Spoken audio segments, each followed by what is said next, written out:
পদ্মা সেতু তৈরি করে বিদেশের লোক, বাংলাদেশের লোক, তারা লেবার হিসাবে কাজ করে। আমাকে বলছে, আব্দুর রাজ্জাক সাহেব, আপনি জামিয়া সালাফিয়ায় সায়েন্স খুলেন না কেন? আমার জন্মভূমি দেবীনগরে সায়েন্স আছে, এদেশের বড় বড় স্কুলে সায়েন্স আছে। তার ছেলের ফলাফল কি আমাকে শোনান। বাপে তো বহু টাকা খরচ করেছে, লক্ষ লক্ষ টাকা খরচ করে ছেলেকে মানুষ করেছে। ফলাফলে দেখা গেল সেই দিন বেশ হুঁশিয়ার, বুদ্ধিমান, সচেতন, মেধাবী ছেলেটা, দেবীনগরের ছেলেটা গাড়ি থেকে নামলো। পরনে প্যান্ট আছে, প্যান্ট টাকনোর নিচে আছে, দাড়ি চাঁচা আছে, হাতে সিগারেট আছে, গলায় টাই আছে। এইভাবে গাড়ি থেকে নামলো।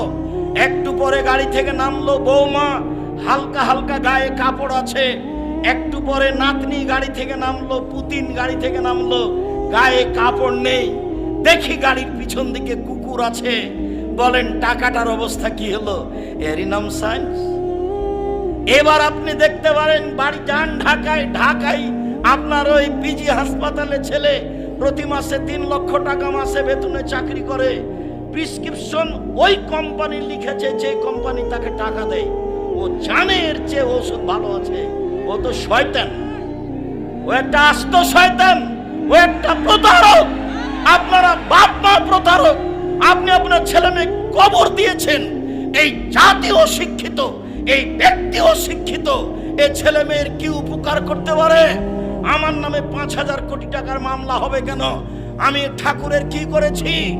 ঠাকুর বলেছে, ও কালিমা তোমার আকাশ, ও মা তোমার বাতাস। আমি বলেছি, ও ঠাকুর তোর বাপের আকাশ, কালিমার বাপের আকাশ। ঠাকুর জাতির শত্রু, ঠাকুর বাঙালির শত্রু, ঠাকুর জাতির শত্রু, ঠাকুর বাঙালির শত্রু, ঠাকুর ঢাকা বিশ্ববিদ্যালয়ের শত্রু, ঠাকুর বাংলা ভাষার শত্রু। আরে ঠাকুর হলো ইংরেজদের দালাল।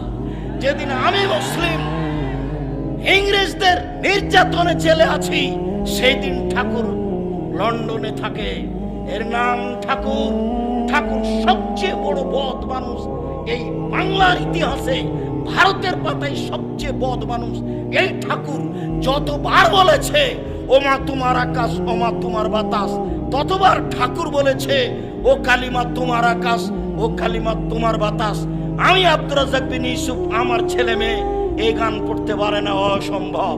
আপনার মতো কাপুরুষের সন্তান পড়তে পারে। আপনাকে আমি শিক্ষিত মনে করি না।